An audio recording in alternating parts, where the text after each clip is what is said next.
مسکان اعظم شپږ ثانیې خبرونه ګورئ. طالبانو ویلي په ارزګان کې د جمعې لمانځه لپاره کلک امنیتي تدابیر نیول شوي وو. بې پولې خبریالانو ویلي په افغانستان کې 4 خبریالان د طالبانو په زندان کې دي. د ایرنا د راپور له مخې ایران له امریکا سره د نویو مذاکراتو طرحه پاکستان ته وسپارله. د کارګر نړیواله ورځ د افغان کارګرو د ایستلو له امله بلوچستان کې ورځنی ژوند اغیزمن شوی. په لندن کې پر 2 یهودانو د برید په تړاو یو 45 کلن سړی محکمې ته وړاندې شو. امارات وايي ایران د هرمز تنګي په تړاو د باور وړ نه دی او د سولې هڅې له کړکېچ سره مخ دي. روسیې د اوکراین په اودیسیا کې پر بندرونو او ملکي ودانیو بریدونه کړي.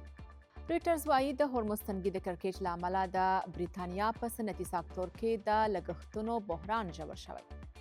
په وزیرستان کې ناڅرګندو وسلوالو یو قومي مشر وژلی. عراق چې ویلي د نتنیاهو په لمسونه پر ایران برید امریکا ته $1 ملیارډ زیان اړولی.